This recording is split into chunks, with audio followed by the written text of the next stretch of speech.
Praise the Lord, mga kapatid. Isang mapagpalang gabi po sa ating lahat. At we will begin shortly sa ating pong Bible study sa gabing ito. Hintayin lang po natin ng iba na maka-join, mga kapatid, sa ating Bible study. Stay put lang po tayo, mga kapatid. We will begin shortly. Siguro 2 or 3 minutes more. Hintayin natin sila. Amen. Nawa nasa mabuting kalagayan ng lahat. Binabati ko po kayo ng isang mapagpalang gabi sa pangalan ng Panginoon. Amen. So, wala pang further announcement for April 5 onwards kung ano ang magiging quarantine level sa ating region dito sa NCR. Kaya naghihintay pa tayo ng announcement. I believe Saturday or Sunday pa magbibigay ng announcement, mga kapatid, ano? Pero so far, ECQ tayo hanggang Sunday. So, sa Sunday, mga kapatid, ay live online service lang po muna tayo uli, mga kapatid, ano? Wala mo nang pupunta sa church. Amen. Dito na lang ako sa bahay magla-live. So, online muna tayo on Sunday. Depende, tingnan natin kung next Sunday kung i-allow na ang gathering. Tingnan natin kung makakabalik na tayo, mga kapatid. Pero on Sunday, live po muna tayo online. Amen. Ngayon din ang mga gawain ng mga kabataan. Saturday, mga kapatid, online youth service na lang muna, live youth service. Siguro via messenger group chat na lang or video chat. Yun na lang ang gawin natin. Amen. At Saturday ng hapon, meron tayong prayer meeting. Amen. Online prayer meeting, mga kapatid. So, yun sa ating mga announcement. Magandang gabi sa lahat, mga kapatid. Sa pangalan ng Panginoon, at welcome sa ating Thursday night Bible study. Amen. So, hindi ko makita kung sino mga naka-live, naka-online. Kapag gamit ko tong StreamYard, mga kapatid, hindi ko makita yung mga pangalan. But anyways, magandang gabi sa lahat ng nakikinig at nariyan. Okay, so di pagtatagal, mga kapatid, mag-start na tayo sa ating pong Bible study sa gabi ito. Tayo po ay manalangin. Let's pray. Manalangin tayo sa Panginoon. Hallelujah. Dakila, mapagpalang Diyos, salamat po sa gabing ito. Salamat po sa iyong pagpapala, gabay, biyaya, Panginoon, pag-iingat, protection sa amin, sa buhay at kalakasan na patuloy mong ipinahihiram sa bawat isa, Panginoon. Maraming salamat. Maraming salamat po, Panginoon, sa pagpapala, sa provision, sa gitna ng krisis na ito, Panginoon, ay hindi ka po nagkukulang. Talagang mabuti ka sa aming mga buhay. Kaya salamat po, Panginoon. Salamat din po sa pagkakataon ngayong gabi na makapakinig ng iyong mga salita. Maraming salamat, Panginoon, sa pagdako mo sa amin sa Bible study sa gabing ito. Humingi po kami ng kapatawaran. Humingi po kami ng paglilinis, paghuhugas sa aming puso't isipan, sa anumang karumihan, anumang mga bagay na di kalugod-lugod sa iyong harapan. Sa aming isip, sa aming salita, sa aming gawa. Panginoon, linisin mo po kami ng iyong banal na dugo. At humingi rin po kami, Panginoon, ng karunungan sa aming pag-aaral sa gabing ito ng iyong mga salita. Gamitin mo po ang iyong abang lingkod sa pagbabahagi. Ikaw po ang magbigay ng wisdom, understanding, anointing, maging sa bawat makikinig, Panginoon, ikaw po ang magbigay ng unawa na nanggagaling sa iyo. Yung mga kapatid na wala pa, idakom po sila sa pakikinig sa gabing ito. Marami pong salamat, Panginoon. Umaasa lamang kami sa iyong biyaya. Wala po kaming magagawa sa ganang aming sarili. Kaya tulungan mo po kami. Ito po ang aming samot dalangin, binubuksan namin ang gawain ito. Sa iyong dakilat makapangyarihang pangalan. In Jesus' name we pray. In Jesus' name. Amen. Amen, mga kapatid. Praise the Lord. So, magandang gabi sa lahat. Tayo po, mga kapatid, ay napapatuloy sa ating Bible study series. Tayo po ay nasa serye ng pag-aaral dito po sa Book of Philippians. At ngayong gabi ang ating ika-4 na bahagi, part 4 ng ating series on studying Philippians. So, natapos tayo mga kapatid kagabi, dun po sa verse 10, kung saan sinabi ni Apostol Pablo, mga kapatid, na kinakailangan nating lumago sa pag-ibig, tayo mag-abound more and more in love, in knowledge, and in all judgment. So ang ating paglago sa pag-ibig, mga kapatid, ay dapat nandoon ang karunungan at nandoon ang tamang judgment o ang tamang pagpapasya, tamang discernment, discretion. Mga kapatid, natalakay na natin yung kagabi. Gusto ko lang daanan ng mabilis na iyan, mga kapatid, ang paglago sa pag-ibig dapat nasa karunungan, nasa tamang judgment, mga kapatid, Hindi po yung pag-ibig na walang tamang paghatol, walang tamang decision, na tayo ay nadadala na lang ng emotion, mga kapatid, Dahil ang puso ay mandaraya, sabi yan ng Bible. Kaya kailangan we abound in love more and more, in knowledge, and in all judgment, mga kapatid.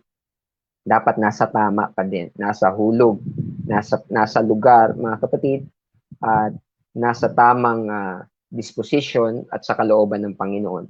Dahil pag hindi natin na-control at tayo po, mga kapatid, ay wala sa tamang parameters, mga kapatid, or boundaries, o yung mga dapat gawin, wala na sa kaayusan, ay hindi po yan naaayon sa kalooban ng Panginoon.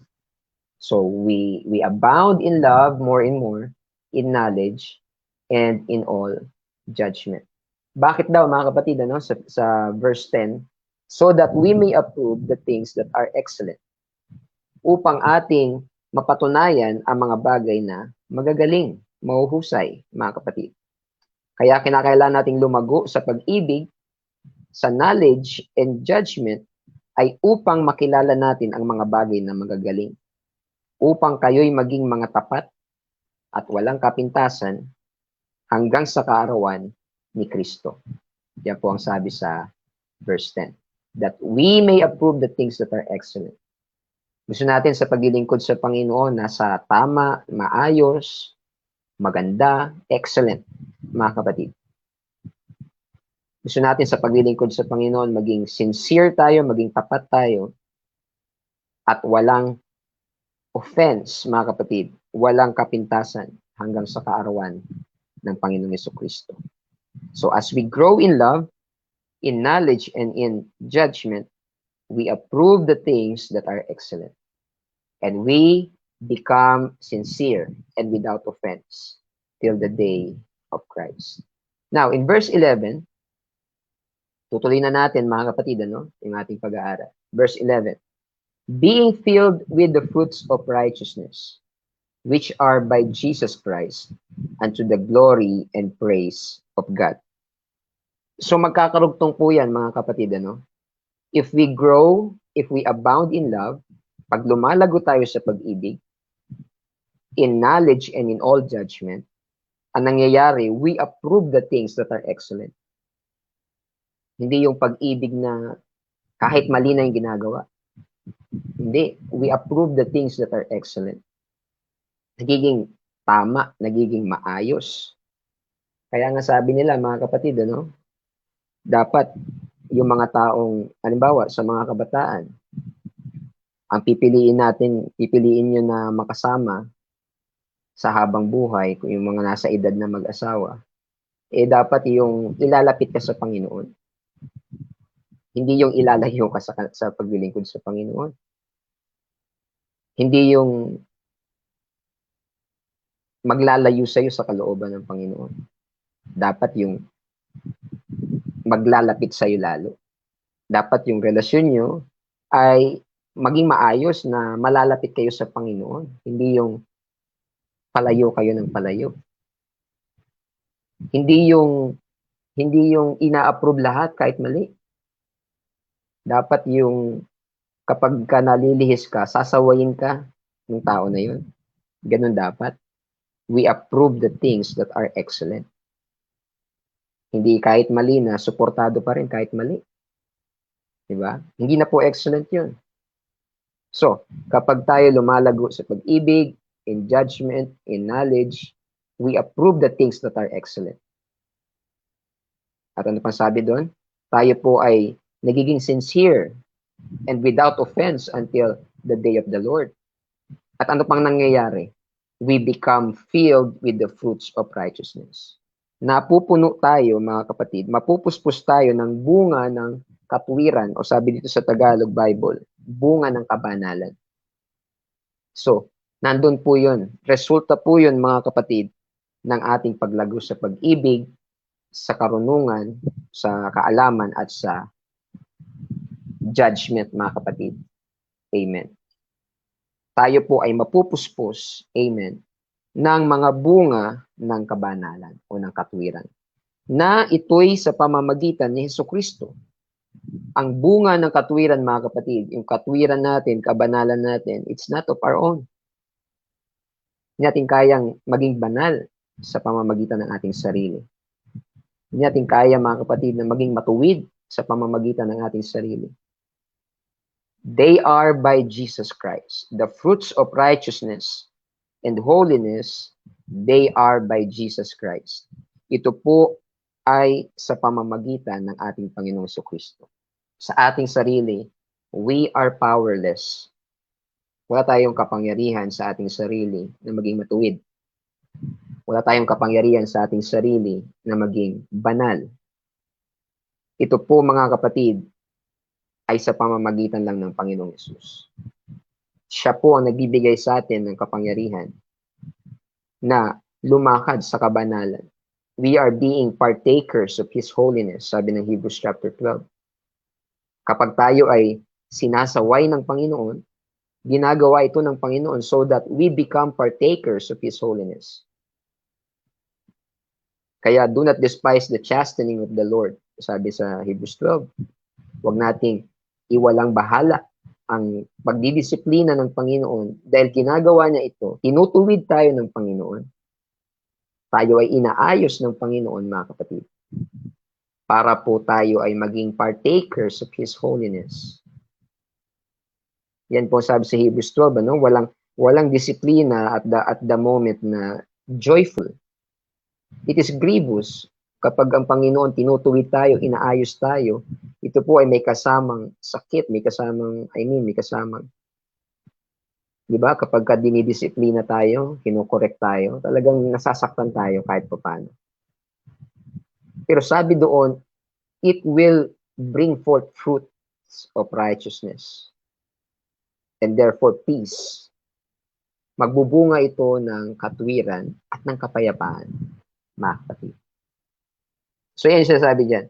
We become filled with the fruits of righteousness. Napupuno tayo, napupuspos tayo ng bunga ng kabanalan, ng bunga ng katwiran na kay Kristo Jesus, mga kapatid. Ganyan po ang buhay natin, mga mananampalataya. Dapat po tayo ay lumalago, nagbubunga ng katwiran, nagbubunga, mga kapatid, ng kabanalan. As we grow, mga kapatid, sa ating paglilingkod sa Panginoon, nandoon yung bunga ng katwiran at ng kabanalan. Sa parabol ng Panginoon, naghahanap siya ng bunga, mga kapatid. Yung bunga doon, hindi lang yung ating mga nadadala sa Panginoon. Kasama yun. Pero merong itong tinatawag yung fruits of righteousness, fruit of repentance. Binanggit yung fruit of spirit. Hinahanap ng Panginoon. Fruit of holiness. Lumalago ba tayo sa kabanalan? Lumalago ba tayo sa katwiran? Mga kapatid, may bunga ba ng katwiran sa ating buhay? May bunga ba ng banal na spirito sa ating buhay? Ang spirito, mga kapatid, hindi lang, it's not about the evidence. It's not just about the initial evidence. Ang initial evidence ay speaking in tongues. Pero initial lang po yun, kailangan nandun din ang fruits. Ang fruits of the Spirit o ang fruit of the Spirit, mga kapatid. Yung pag-ibig, yung kagalakan, yung kapayapaan, yung pagtitiis. At ito nga, yung may bunga ng kabanalan, mga kapatid, sa ating mga buhay. You see, mga kapatid, ang kabanalan is not something that we can manufacture. Ito po ay bunga sa pamamagitan ng Panginoon, mga kapatid. Ito ay bunga ng ating relasyon sa Panginoon. Fruit. Ito ay bunga ng ating healthy relationship with the Lord. Magbubunga ng kabanalan, magbubunga ng katuwiran, magbubunga, mga kapatid, ng mga gawang na ayon sa kalooban ng ating Panginoon. So, they are by Jesus Christ unto the glory and praise of God.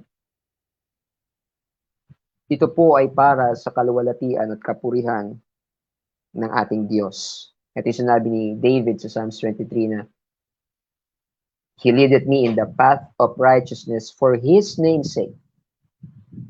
Dinadala niya tayo sa daan ng katwiran for His name's sake, para sa Kanyang pangalan. Inaayos tayo ng Panginoon, ginagawa tayong banal ng Panginoon, ginagawa tayong matuwid ng Panginoon, para sa kapurihan at kaluwalhatian niya. Amen. For the glory and the praise of our God. Sabi ni Pedro,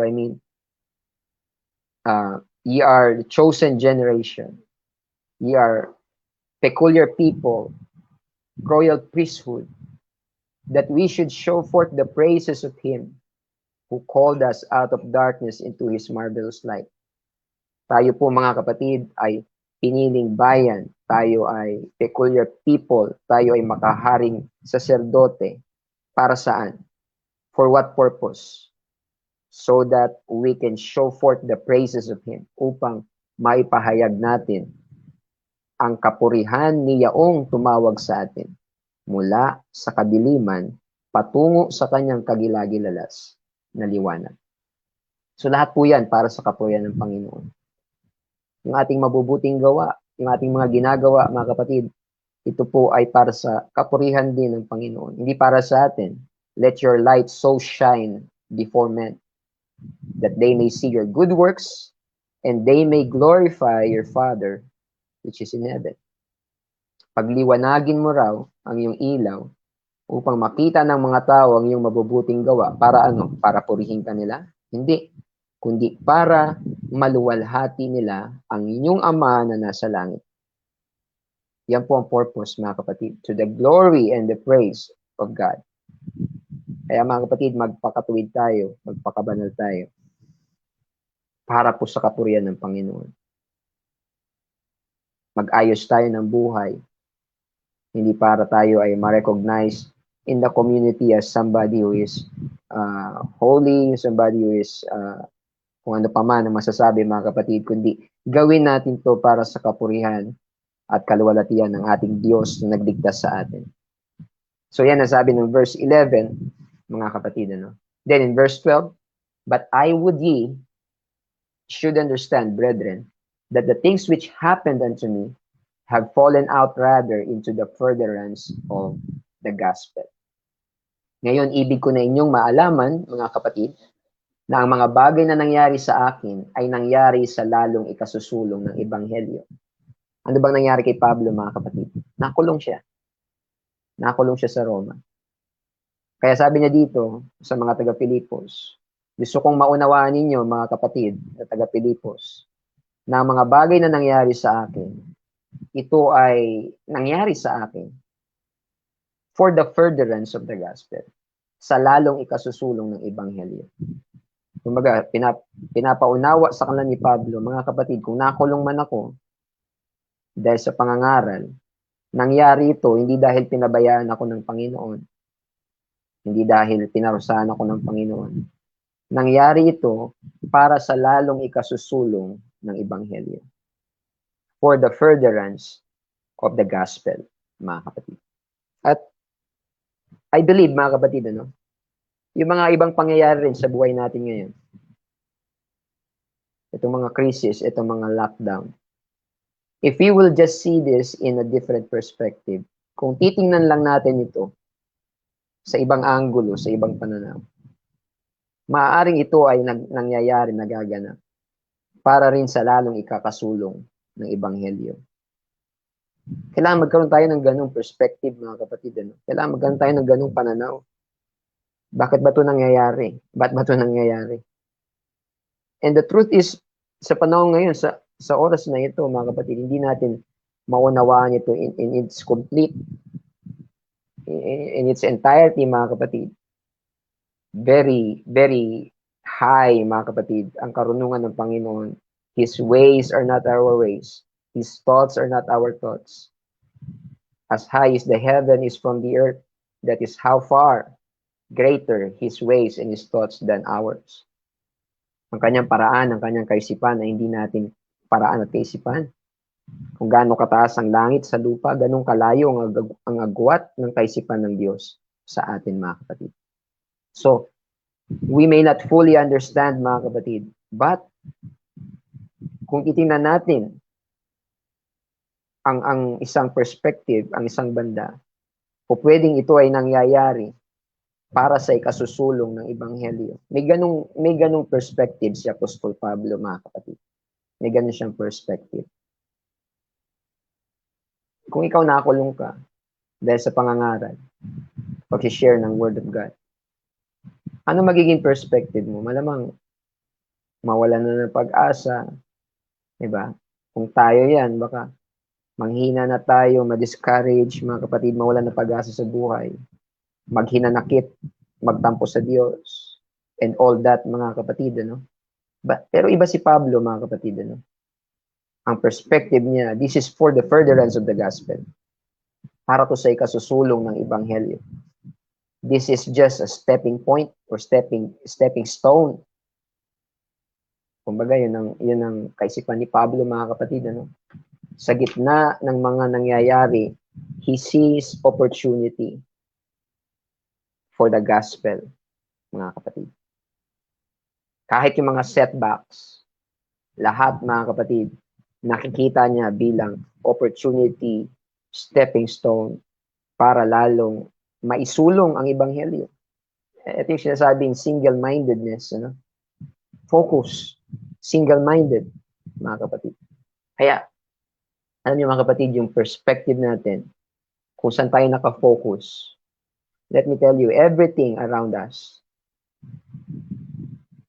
lahat ng mga pangyayari sa ating paligid at sa ating buhay, ay mauunawa natin, depende kung saan tayo nakafocus. Si Pablo, dahil ang focus niya ay gospel, ang focus niya ay ang kanyang ministry na mangaral ng Ebanghelyo. Lahat, kahit yung pagkakulong niya, kahit yung mga persecution na dinaanan niya, kahit yung mga negative things na nangyari, lahat ay nauunawa niya na ito ay may kinalaman dun sa kanyang mission na mangaral ng Ebanghelyo. Ganun po ka-importante kung nasaan ang ating paningin. Kung saan naroon ang iyong paningin, you will interpret life depending on your goal, depending on your aim. Kaya kung ang aim natin, ang goal natin ay para sa Panginoon, kapurihan ng Panginoon, lahat ng mangyayari sa ating buhay ay mai-interpret natin para doon sa ating goal. Kapag may nakita kang pagsubok, hindi mo yan makikita as a sign para umatras. Makikita mo yan as a hurdle. Ito ay challenge na kailangan kong ma-overcome para marating ko yung goal, yung purpose ng aking buhay na mangaral ng Ebanghelyo. Kaya every once in a while, mga kapatid, it's important na tayo mag-check. Nasaan ang goal mo? Nasaan ang paningin mo? Ano ang perspective mo? Ano ang tinitingnan mo sa buhay? What do you regard as the most important thing? Anong iniisip mo na pinaka-importanting bagay sa iyong buhay? Because chances are, lahat ng mangyayari sa iyong buhay, ang magiging basihan, mga kapatid, ng iyong pag-unawa ay yung kung ano ang iyong nakikita, pinaka-goal, kung saan naroon ang iyong focus. So dito, mga kapatid, nakita ni Pablo ang kanyang pagkakulong bilang isang paraan para lalong maisulong ang Ebanghelyo. Kaya pinapaunawa niya ito, mga kapatid, sa mga taga-Pilipos. Dahil nakita natin ang history ng Philippian Church, mga kapatid. Ano? Paano natatag ang Philippian Church? Paano nagkaroon ng gawain doon? Paano nagkaroon ng mga convert doon bukod sa pamilya ni Lydia, kung maalala niyo yung ating part 1, na-convert yung tagapagbantay sa kulungan. Paano na-convert yung tagapagbantay sa kulungan? Nakulong si Pablo at si Silas. Pinahampas sila at pinakulong. Pero yung pagkakahampas at pagkakulong nila, ito po yung naging daan kung paano na-convert yung Philippian jailer at ang kanyang sambahayan. Kaya dito pinapaunawa ni Pablo na ito, nangyari rin to para sa lalong ikasusulong ng Ebanghelyo. Ang ganda ng kanyang perspective, mga kapatid. Sa panahong ito, mga kapatid, sa panahong ito ng crisis, pandemic, how do you see this? Alam niyo, that's a personal question na iwan ko, gusto kong pagbulay-bulay natin mamaya, no? How do you see the things that are happening around? Paano mo tinitingnan? Ano nakikita mo sa mga pangyayari sa paligid? Pastor, ano to? Mga pahirap ito.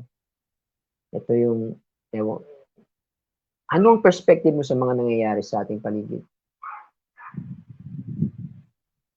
Mahalagang tanong yan, mga kapatid, dahil depende sa sagot natin dyan ang magiging disposition natin sa mga panahon ito. But I challenge, mga kapatid, everyone. Sa panahon ito, humanap tayo ng opportunities. Humanap tayo, mga kapatid, ng positive things, chances, opportunities for the furtherance of the gospel. For the furtherance of the gospel. Gamitin natin itong panahon na ito para lalong maisulong ang Ebanghelyo, mga kapatid. Yung mga tao ngayon kailangan ng salita ng Diyos. Aminin man ng tao o hindi. Aminin man ng iyong mahal sa buhay na matigas ang puso. Aminin man o hindi ng iyong kaibigan, kakilala, na parang walang interes sa salita ng Diyos. Aminin man niya o hindi. Kailangan nila ngayon, higit sa lahat, ang salita ng Diyos, mga kapatid. If only ang mga anak ng Diyos ay makikita ang mga bagay na ito for the purpose of the furtherance of the gospel. Kaya yung sabi ni Pablo, mga kapatid, for the furtherance of the gospel. Nakulong ako for the furtherance of the gospel. Nangyari ito dahil para sa ikasusulong ng Ebanghelyo. And in verse 13, so that my bonds in Christ are manifest in all the palace and in all other places. Ano pat, ang aking tanikalaki Kristo ay nahayag sa lahat ng mga bantay ng pretoryo at sa mga iba't iba pa. Sa simula pa lang, mga kapatid, ng pagkakonvert ni Pablo, sinabi na ng Panginoon na itong si Pablo ay gagamitin niya para sa mga matataas na tao. Sa mga hari, sabi ng Panginoon, ibinukod ko si Saulo. Ibinukod ko siya para sa ministeryo ng pagbabahagi sa iba't ibang tao. At ito nga, mga kapatid, sabi ni Pablo, nakulong siya so that my bonds in Christ, ang aking tanikalaki Kristo, ay nahayag sa mga palasyo, sa mga matataas na lugar. Nakapag-share siya sa gobernador. Nakapag-share siya, di ba, dun sa Book of Acts kay Felix, sa gobernador, mga kapatid, nakapag-share siya kung kani-kanino. Nakakonvert siya, mga kapatid, ng Philippian guard, Philippian jailer. Nakakonvert siya, mga kapatid, ng businesswoman doon sa Filipos, si Lydia. Nakapag-share siya, mga kapatid, nakapagsaksi siya ng salita ng Panginoong Jesucristo sa iba't ibang klaseng tao. You see, mga kapatid, ganun ang perspective ni Pablo. Ganun siya ka-single-minded. Ganun siya ka-focus sa kanyang ministry ng pag-share ng Ebanghelyo ni Kristo, pangangaral ng Ebanghelyo ni Kristo. Na kahit negative things na nangyari sa kanyang buhay, nakikita niya pa rin ito na may kaugnayan sa pag-fulfill ng kanyang layunin. Amen. And verse 14, and many of the brethren in the Lord, at ang karamihan sa mga kapatid sa Panginoon. So sabi niya, nandito ako, nagkaroon ako ng panikala, nagkaroon ako ng experience na ganito, nakulong ako, para makita ng iba't ibang mga tao sa palasyo, sa mga bantay, sa pretoryo, pati na rin ng mga kapatiran sa Panginoon. Na palibhas ay may pagkakatiwala sa aking mga tanikala, ay lalong nagkaroon ng tapang upang salitain walang takot ang salita ng Diyos. Sabi ni Pablo, nangyari ito para makita ng mga tao, pati na rin ng mga kapatiran sa Panginoon, na ako, bagamat ako'y nakatanikala, ay may pagkakatiwala pa rin. Di ba? Kung sabi ni Pablo, nangyari ito para makita rin pati ng mga kapatiran. O kahit si Pablo, kahit makulong, nagsishare pa rin. Hindi pa rin nadi-discourage. At ito ay magiging dahilan para lalong maipangaral ang salita ng Diyos ng walang takot, mga kapatid. Kumbaga, maging source of encouragement si Pablo na nakakulong na, nagsishare pa din. Lalo pa kaya itong mga kapatiran na nasa laya. Ba't sila matatakot? Ba't sila hindi magiging bold sa pag-share ng Word of God? Samantala si Pablo nga nakakulong na mga kapatid. Kasi ganun tingnan ni Pablo yung sitwasyon niya. Ganun niya tignan yung sitwasyon niya. Niya titignan na kawawa naman ako. Makikita ng mga kapatiran, ganitong buhay ko, nakulong ako.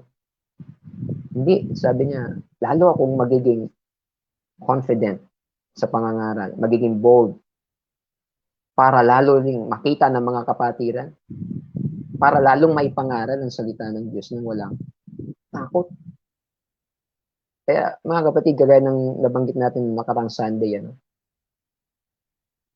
most of the times, ang kailangan natin ay not a change of situation, but a change in perspective.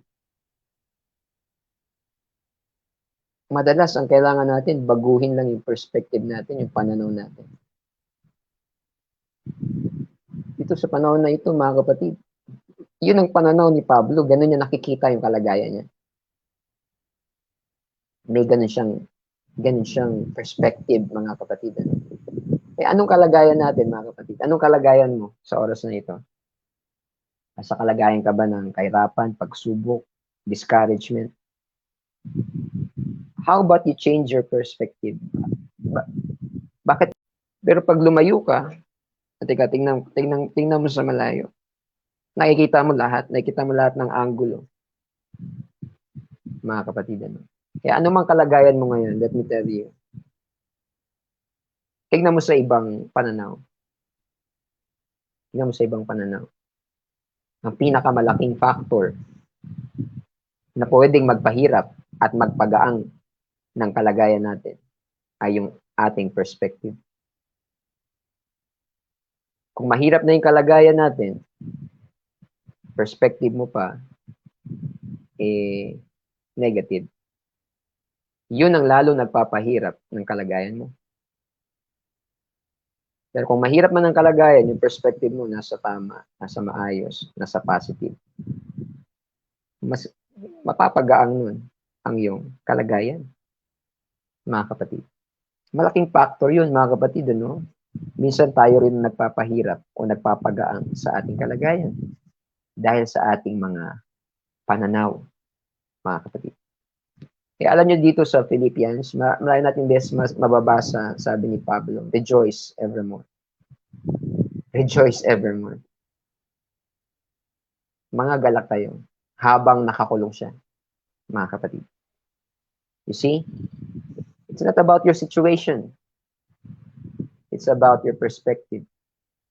Hindi ito patungkol sa iyong kalagayan. Patungkol ito sa iyong pananaw. Dahil minsan kahit nasa iyo ng lahat, hindi ka pa rin nagiging masaya dahil sa pananaw. Dahil mali ang tinitingnan, mga kapatid. So, ito po ang nakikita ni Pablo sa kalagayan niya. Opportunity for the word of God to be preached, for the gospel to be preached. Yan ang kalagayan na nakikita ni Pablo, mga kapatid. And in verse 15, some indeed preach Christ, even of envy and strife, and some also of goodwill. Ito ang observation ni Pablo, mga kapatid. Ano? Sabi niya, nakikita ng mga kapatiran yung nangyari sa atin para lalong maging matapang sila sa pangangaral ng salita ng Diyos. Ngayon, yung iba na nangangaral ng salita ni Kristo ay ginagawa ito dahil sa inggit at sa paikipagtalo. Ayan. Tunay na ipinangangaral ng iba si Kristo sa kapanaghilian sa paikipagtalo. At ang iba naman ay ginagawa sa mabuting kalooban. Totoo yan, mga kapatid, ano? Ang pangangaral, sa pangangaral ng salita ng Diyos, ang mga tao, iba-iba ang iba-iba ang intention. Iba-iba ang motibo, mga kapatid. Kahit nung panahon ni Pablo, ganun na.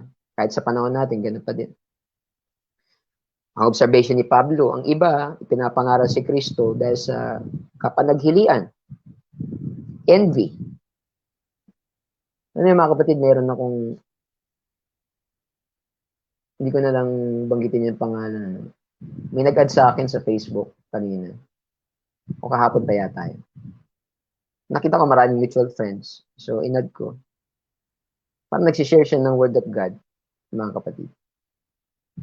Pero doon sa share niya, sabi niya, parang, sasabi niya doon na yung mga shinare niya doon, huwag niyo kopyahin. Gawa ko yan.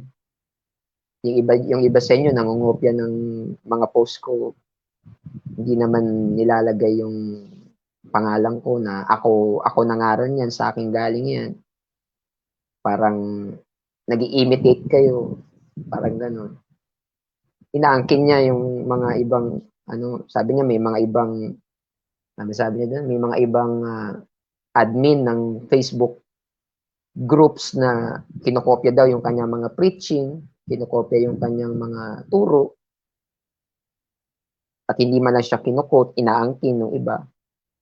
Mga kapatid, may mga ganun siyang post. So, kaka-friend ko lang sa kanya kahapon dahil nga nakita ko, nasi-share siya ng mga word of God. So, pinad ko. Pero nung nakita ko yun, in-unfriend ko na uli. Kapatid, Kasi, ewan ko, parang parang iba eh. Iba. Ba't ka ba nasi-share ng word of God? Ano bang motibo sa pag-share mo, pagpangaral mo kay Kristo? To be acknowledged? Para makilala? Nainggit ka ba sa iba na nakikilala dahil sa kanilang pangangaral? Ito sabi ni Pablo, ang iba nangangaral, pinapangaral si Kristo ang dahilan. Envy, nainggit.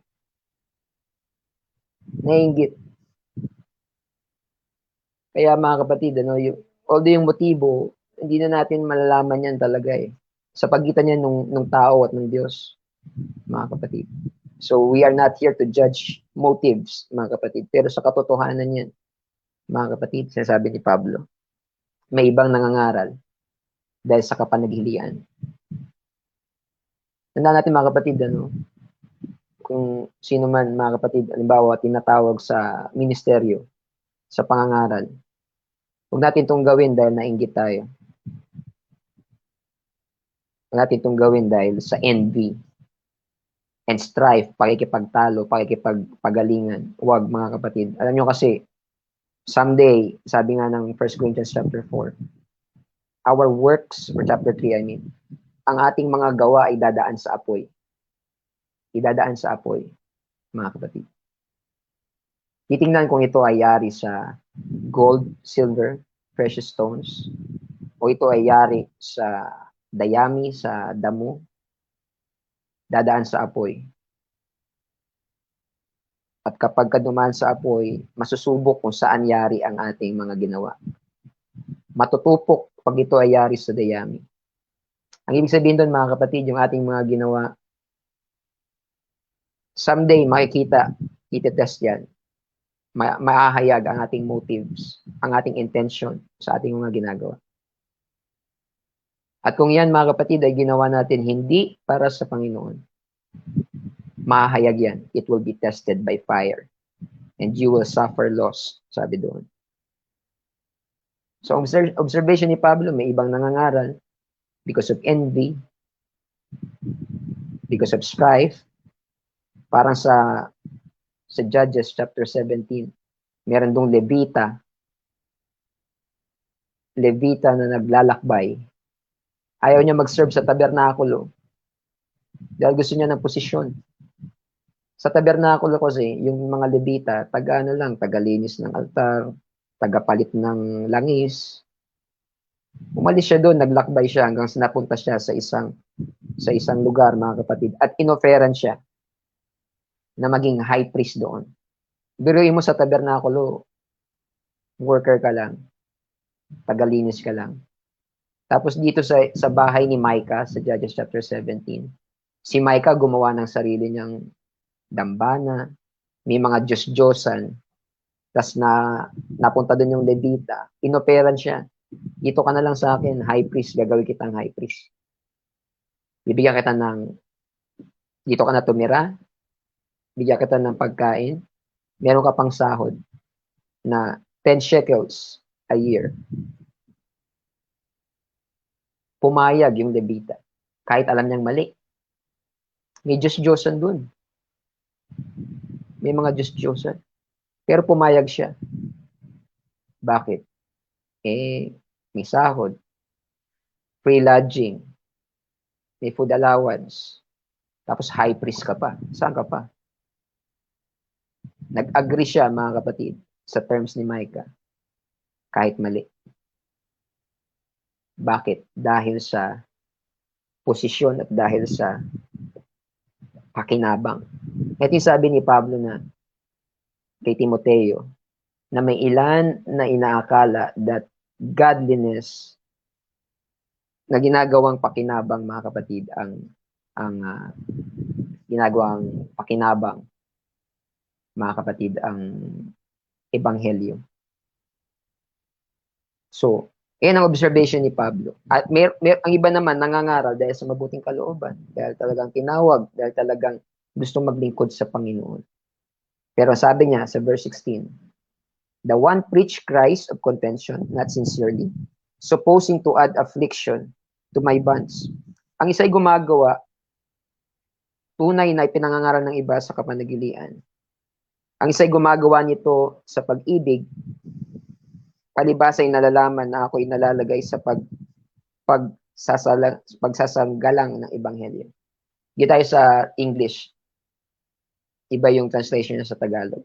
Sa English, sabi niya, yung nangangaral ng dahil sa contention, ng dahil sa pakikipagtalo, dahil sa kapanaghilian, at hindi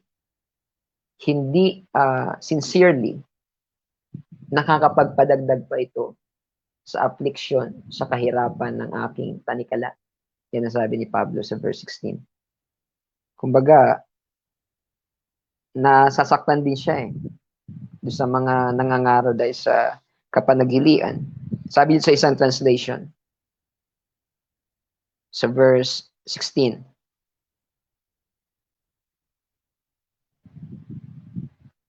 ayan, the one that preached Christ of contention, not sincerely, supposing to add affliction to my bonds. Verse 17, but the other of love, knowing that I am set, amen, that I am set for the defense of the gospel. Yung iba naman na nangangaral dahil sa pag-ibig, dahil alam nila, mga kapatid, na si Pablo ay naitalaga para maipagsanggalang ang ebanghelyo. So, yung dalawang klase, mga kapatid, ng nangangaral, nung panahon na yan, sabi ni Pablo, yung nangangaral dahil sa contention, nakakadagdag sa affliction.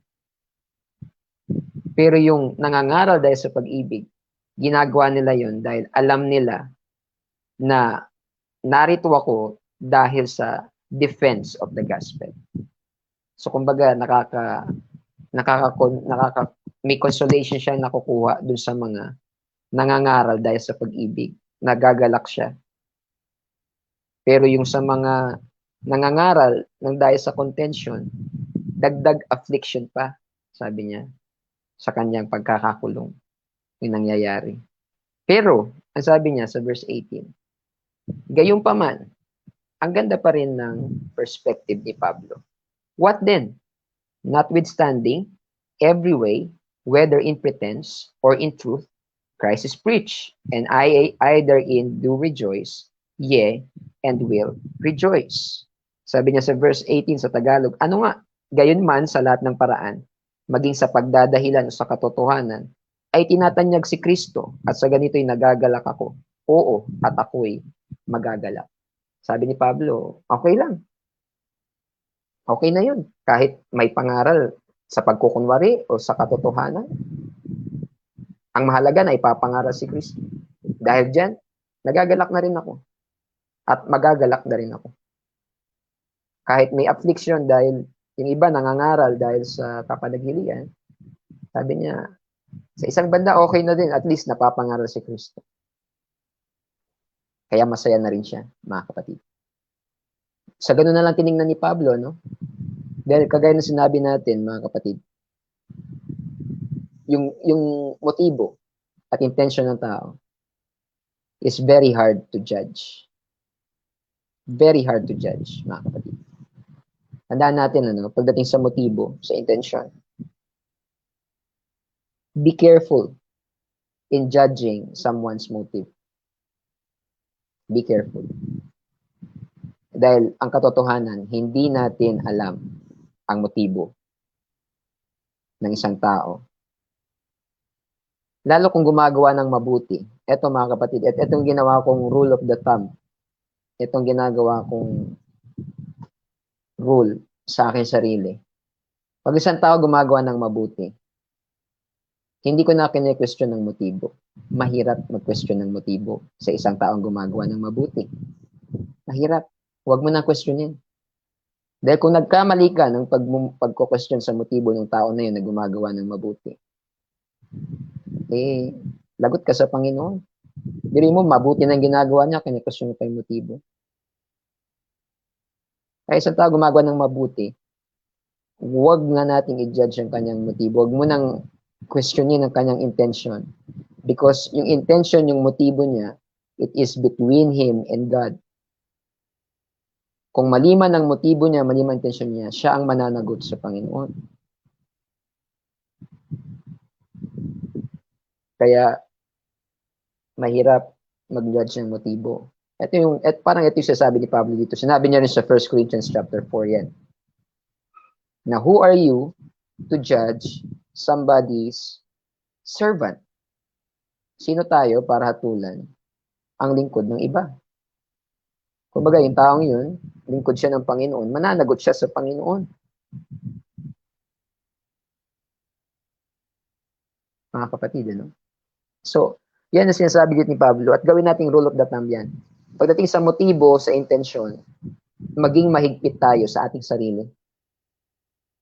Pag may gagawin tayo, lagi nating questionin yung ating sariling motibo. Lord, tama ba yung motibo mo? Tama ba yung intensyon ko? Ayusin mo, Panginoon.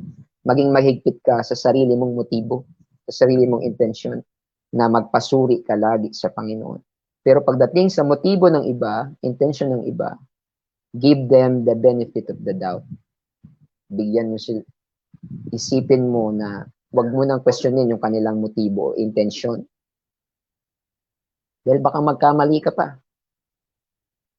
Because sino tayo para malaman ang puso niya? Alam mo, ikaw, mahirap yun mga kapatid. Gumagawa na ng maganda yung tao, tapos sabihin, alam mo, mali motibo mo. Paano mo nalaman? Paano mo nalaman yung motibo niya? Nararamdaman ko. Paano kung mali ka? Kaya pagdating sa motibo, yan ang gawin natin rule of the thumb. Pagdating sa sarili natin, maging mahigpit tayo sa sarili nating motibo. Questionin natin ang ating motibo. Magpasuri tayo sa Panginoon ng ating puso. Lord, tama ba ang puso ko? Pero pagdating sa iba, sabi nga ng Bible, think others better than you. Isipin mo na mas mabuti ang iba kaysa sa'yo. Pero dito, mga kapatid, sasabi ni Pablo, alam niya, dito, he knows for a fact na may mga nangangaral dahil sa kapanagilian. Pero sabi niya, well, at least napapangaral si Kristo. Kahit sa pagkukunwari, kahit sa katotohanan, Christ is preached. Bahala na sila at ang Panginoon. Pagdating sa motibo nila, mananagot sila sa Panginoon. Kung ginagawa nila yan in pretense, sa pagpapakunwari, dahil sa kapanaghilian, dahil sa sariling pakinabang, mananagot sila sa Panginoon. At least na ipangaral si Kristo. At dahil dyan, nagagalak ako. Dahil dyan, ako ay matutuwa, magagalak. You see, ganun yung perspective ni Pablo. Negative, nakulong siya. Pero sa kanya, for the furtherance of the gospel. May mga nangangaral, nagkukunwari, nagpapanagilian, nag-iinggitan, negative. Pero sabi ni Pablo, well, sa pagitan na nilendat ng Panginoon, at least napapangaral si Kristo. Nagagalak ako. Amen. Mga kapatid. Kaya, yan po mga kapatid ang sinabi niya dyan na magandang pagbulay-bulayan natin, mga kapatid. Kung naipapangaral si Kristo, that's good, mga kapatid. Basta tama yung pinapangaral, that's good. Babayaan natin. Diba? Sa Facebook, ang daming nangangaral, mga kapatid. O, UPC, kahit makinig kayo, mag-share kayo ng preaching ng ibang pastor, hindi sa UPC Malabon, okay lang. Di ba? Hindi ko kayo pinipigilan. Basta yan ay tama. Basta yan ay tamang doktrina, tamang katuruan. Basta si Kristo ang pinapangaral at nasa tama ang doktrina. Okay lang. Mag-share tayo, manood tayo ng pangangaral ng iba. Okay yan, mga kapatid. Basta nasa tama. Mga kapatid, nasa pag-iingat pa rin tayo. Pero kung mag-share kayo ng pangangaral ng iba, ng turo ng iba, preaching ng iba, it's okay, it's fine, mga kapatid. Basta tama ang sinishare natin. Basta tamang doktrina ang sinishare natin, mga kapatid. Ang tinuturo, ang pinopromote, tama, okay yan, mga kapatid. Sabi nga ng Panginoon, nung nakita ng mga apostol, yung mga alagad ni John the Baptist, sabi ng Panginoon, sabi ng mga apostol, Lord, pigilan natin. Hindi natin makakasama yan. Ang sabi ng Panginoon sa kanila, ang hindi nagkakalat ay kasama natin na nagtitipon. Kahit di man natin kagrupo, basta nasa tama, mga kapatid, basta ipinapangaral ang salita ng Diyos na buo, katotohanan, tamang doktrina, tamang katuruan, tamang pamumuhay. Kahit hindi UPC, di ba? Yung ibang mga group natin, mga ibang organization natin na hindi man UPC, mga kapatid, pero one God believer na sa apostolic doctrine, sinusuportan natin, talagang may ugnayan tayo sa kanila. Diba? Yung FCJC, mga kapatid, yan, nandiyan si Tito Mario, alam ko, nagpapastor na siya ngayon sa FCJC, madalas nanonood sa atin dito. Diba? Welcome sila dito. Ibang mga kapatiran na nasa Jesus Miracle Crusade, One God yan, apostolic yan. Talagang namumuhay din na may kabanalan. Kasama natin yan na nagtitipon, hindi nagkakalat. Sa FCJC, yung mga kapatiran tayo dyan, na-invite din tayo dyan. Nagsishare tayo, meron tayong magandang ugnayan sa kanila. PMA, yung oneness group din. Sa Palawan, mga kapatid. FCJC, yung mga iba pang mga group. Dahil alam natin, nasa tama, nasa tamang katuruan. Sabi ni Pablo dyan, mga kapatid, yung mga maling katuruan, sinasaway ni Pablo. Diba sa mga taga-Galacia, sabi niya, sumpain. Pero ito, mga kapatid, tama yung katuruan, kaso yung iba lang, mali yung motibo. Sabi ni Pablo, at least napapangaral. Kaya masaya na rin siya, mga kapatid. Kasi, yung kanilang paglilingkod sa Panginoon, ano man ang motibo, mananagot sila sa Panginoon, mga kapatid. Kasi, nandiyan sa 1 Corinthians 4, Verse 19, for I know that this shall turn to my salvation through your prayer and the supply of the Spirit of Jesus Christ. Sapagkat nalalaman ko na ang kainat-dat nito'y sa aking kaliligtas sa pamamagitan ng iyong pananaing at kapuspusan ng Espiritu ni Kristo. So dito mga kapatid, merong pag-asa si Pablo na makakalaya siya, maliligtas siya. Yung salvation dyan, mga kapatid, hindi po nangangahulugan ng kaligtasan ng kaluluwa. Titingnan natin yung context ng mga salita. Ano? Yung salvation dito doesn't mean salvation of the soul. Dahil si Pablo, alam natin, ligtas naman si Pablo. Dahil baptized naman yan, may Holy Ghost naman yan.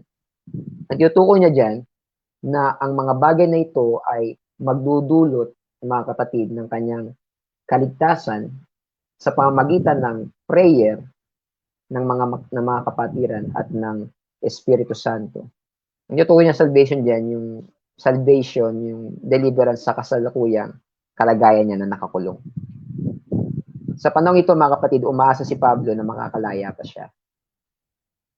Umaasa siya na mapapalaya siya sa bilangguan. Yung tinuturing niya dyan, yan yung ibig sabihin ng word na salvation sa konteksto ng verse na ito. Sabi niya, alam niya na sa pamagitan ng pananalangin niyo, makakalaya din ako dito. Ganun. Dahil totoo yan, mga kapatid, nakalaya pa si Pablo. Nakalaya si Pablo, pero nakulong siya ulit. Yung pangalawang kulong niya, yun, hindi na siya nakalaya. Pinatay na siya ni Nero. Kaya yung pangalawang sulat niya kay Timoteo, sabi niya, handa na ako. I have fought the good fight of faith. I have finished the race. I'm ready to be offered. Dahil yung pangalawang pagkakulong niya, hindi na siya nakalayan. Pero yung unang pagkakulong niya, ayan, nag-express siya ng kanyang pag-asa. Kahit kay Philemon, yung sulat niya, sabi niya, ipaghanda mo ko ng matutuluyan dyan, dadalaw ako dyan. Ayan, yung mga unang pagkakulong niya ni Pablo, umaasa siyang makakalaya. Makakalaya siya. Pero yung pangalawang pagkakulong niya, doon na siya pinatay, mga kapatid. So, ganyan naman tayo sa verse 19, mga kapatid, ano? Dahil overtime na tayo. Tutuloy natin, mga kapatid, ang pag-aaral sa Sabado. Bukas ng gabi, ang magtuturo po ay si Pastor Jeremiah. Tingnan natin kung 7 or 8. Minsan kasi nagre-request siya ng 7 p.m. Minsan nagre-request siya ng 8 p.m. Depende sa schedule niya bukas. Pero bukas po ang magtuturo ay si Pastor Jeremiah. So tutuloy natin verse 20 on Saturday. Amen. So hanggang dyan na muna tayo, mga kapatid, sa gabing ito. Amen. Nawa, meron kayong natutunan. Pero ang pinaka-focus at ginawa kong title sa pag-aaral natin ngayong gabi is For the Furtherance of the Gospel. Sa lalong ikasusulong ng Ebanghelyo. Kaya sa ating pagtatapos, mga kapatid, ano ang gagawin mo? Ano ang willing nating gawin for the furtherance of the gospel? Alang-alang sa Ebanghelyo, sa ikasusulong ng Ebanghelyo. Ano ang willing mong gawin para sa Panginoon? Si Pablo dito willing na ma-persecute, makulong for the furtherance of the gospel. Sa kasalukuyang kalagayan natin, ano ang pwede nating magawa for the furtherance of the gospel? Etong crisis na to, pandemya na to, kaya mo ba itong matingnan sa perspective na pwedeng nangyayari ito para sa ikasusulong ng Ebanghelyo? Mga kapatid, if we can only change our perspective, makakita tayo ng mga paraan. Makakita tayo ng paraan. Kasi pag wala tayong ganung perspective, ang nakikita natin, dahilan. Kasi pandemic eh. Kasi lockdown, pastor eh. Kasi nagiging because of. Dapat ito ay maging despite of. Despite of the situation. Makakita tayo ng paraan para sa ikasusulong ng Ebanghelyo. Hindi maging because of. Dahil sa sitwasyon, pastor eh, wala tayong magagawa ngayon. Wala tayong maaakay ngayon, pastor. Wala tayong masyashiran ngayon kasi lockdown eh. No, mga kapatid. If we change our perspective, we can find opportunities.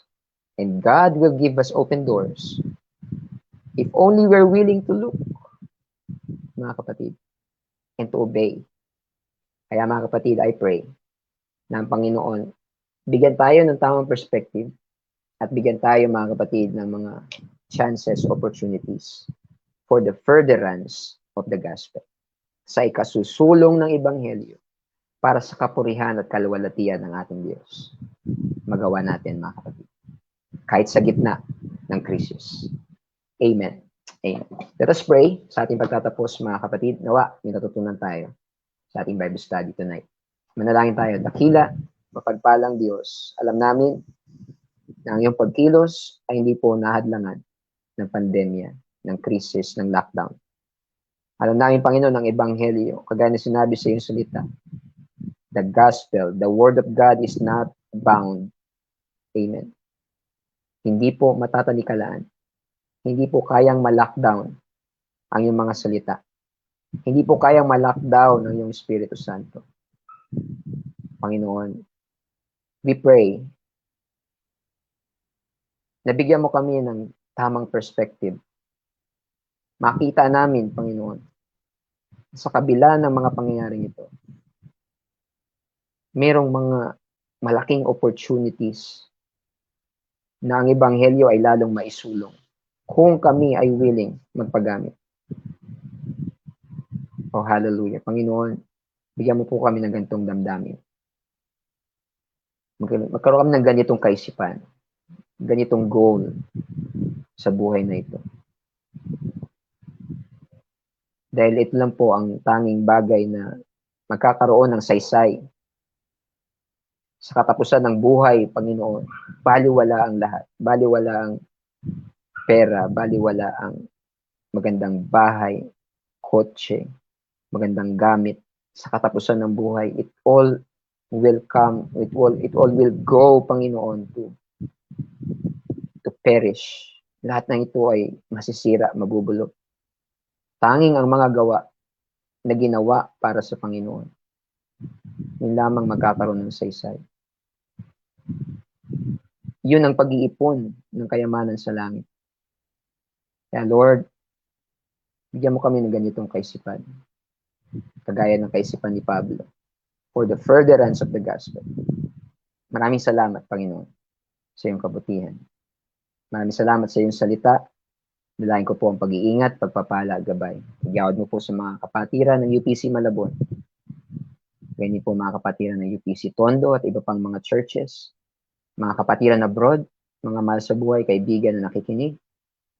Lord, ikaw po mag-ingat, magpala, gumabay sa aming lahat. Maraming pong salamat, Panginoon. Ito po ang aming samot dalangin at sinasara namin ang gawain ito sa iyong dakila at makapangyarihang pangalan. In the mighty name of Jesus Christ, we pray. In Jesus' name, in Jesus' name. Amen. Amen, mga kapatid. Praise the Lord. So, salamat po, mga kapatid, sa inyong pakikinig sa gabing ito.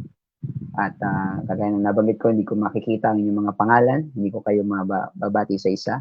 Pero salamat po sa pakikinig sa lahat. At maging sa manonood ng replay, maraming salamat po, mga kapatid. Nawa ang pagpapala at pag-iingat ng Panginoon ay sumaating lahat. The Lord bless you, mga kapatid. Tapos na po ang ating Bible study. At magandang gabi sa ating lahat. Amen. God bless, mga kapatid. God bless. Amen. Praise the Lord.